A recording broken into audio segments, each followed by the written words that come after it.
आज contempt of court proceedings के लिए केस लगा हुआ था, आपको याद है। वो सारी तफसील मैंने चीफ जस्टिस साहब को बताई है। अब इसमें तो कुछ 6 रिट पिटिशंस हो गई हैं, बाकी तफसील का तो उनको पता है। लास्ट जो आर्डर आया था वो 22/7 को आया था, जिसमें पिछला हमारा जो एनओसी कैंसिल किया था चीफ कमिश्नर ने, उसको सेट असाइड कर दिया चीफ जस्टिस ने, और वो आर्डर बड़ा डिटेल से दिया। फिर उसके अंदर हमने कंटेम्प्ट फाइल की थी, और उस कंटेम्प्ट के अंदर इन्होंने उनको बुलाया था डीसी को कि जी आप नोटिफिकेशन और एनओसी लेकर आएँ कि आप इनको कब परमिशन दे रहे हैं। इन्होंने उस 31/7 को वो नोटिफिकेशन दिया था, एनओसी दिया था।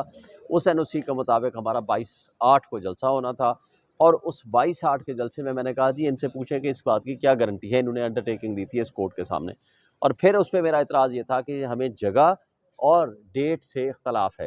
उन्होंने कहा इसके लिए फ्रेश रिट पिटिशन फाइल कर दें। हमने उसके लिए जब फ्रेश रिट पिटिशन फाइल की, वो तो लगी थी जस्टिस मियां गुल हसन औरंगजेब साहब के पास। उन्होंने कहा जी आप इसको यही रहने दें, और उन्होंने उनकी फिर अंडरटेकिंग लिखी, यानी 2 अंडरटेकिंग इनकी लिखी गई, अटॉर्नी जनरल की भी ऑफिस की भी, डिप्टी अटॉर्नी जनरल की, और साथ एडवोकेट जनरल की भी इस्लामाबाद की, on behalf of the ICT administration.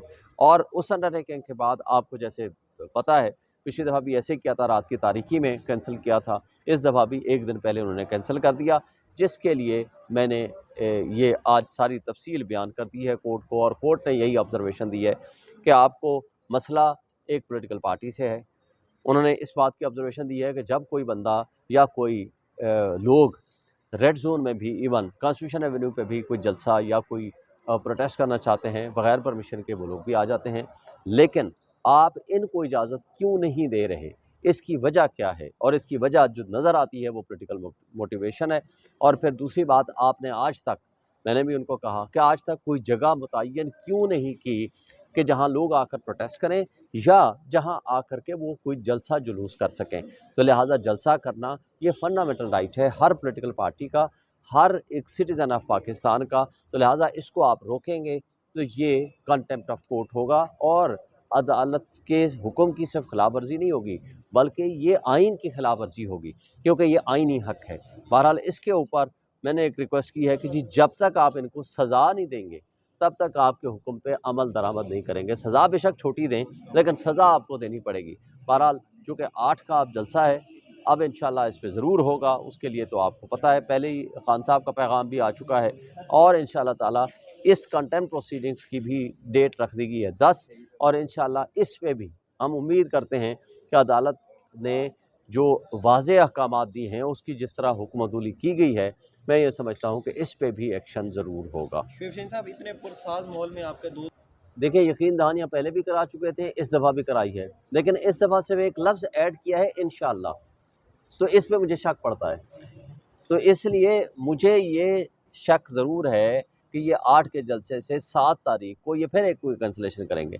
लेकिन इस दफ़ा खान साहब का ये हुक्म है कि कोई आकर कहे, कोई शख्स आकर कहे कि इमरान खान ने भी कहा है कि ये जलसा मनसूख कर दें या मुलतवी कर दें, तो आपने नहीं करना। ये हुक्म है पूरी कौम के लिए, पब्लिक के लिए, लोगों के लिए। इंशाअल्लाह जलसा होगा, और बड़े ज़ोर शोर से होगा। इंशाअल्लाह अगर रोकने की कोशिश हुई तो फिर इनको पता चल जाएगा कि किस तरह रोकते हैं।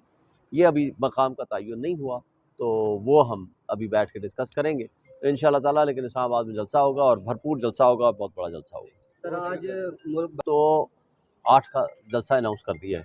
इंशाअल्लाह पाकिस्तान की तारीख़ का सबसे बड़ा जलसा होगा। आपने माजी करीब में देखा, पिछले महीने सवाबी का जलसा, सवाबी का जलसा पहला जलसा था, यानी जिसको आप कह सकते हैं इमरान खान के बगैर, लेकिन इमरान खान के नाम पे लोग आए, और वो जुलूस और जलसे की तारीख़ मुतय्यन है। इंशाअल्लाह ताला उस दिन होगा। और जहाँ तक ताजरों के शटर डाउन हड़ताल का ताल्लुक़ है, उसमें हम हिमायत करते हैं कि अखलाकी तौर पर भी और अदरवाइज़ भी, क्योंकि उनके मुतालबात जायज़ हैं।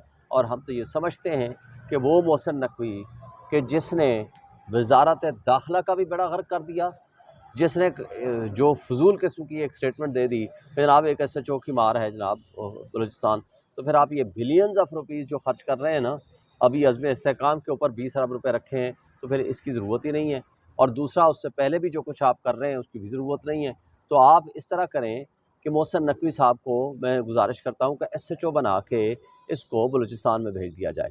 इतना नाअहल तरीन शख्स, उसने क्रिकेट का बेड़ा गर्क कर दिया, PCB का चेयरमैन। ना वो क्रिकेट संभाल सका, और ना ही वो वजारत दाखिला संभाल सका, जो मुल्क की सलामती का बेड़ा गर्क कर दिया। मैं उसको कहता हूँ कच्चे के डाकू को आपने इस कदर खुली छूट दी हुई है, आपको इसलिए कि आपको तजर्बा ही सिर्फ ये था पिछले 13 महीने का कि किस तरह SHOs के ज़रिए PTI के वर्कर्स को उठाया जाए, अपने मुहब्बे वतन शहरियों के ऊपर तशद्दुद किया जाए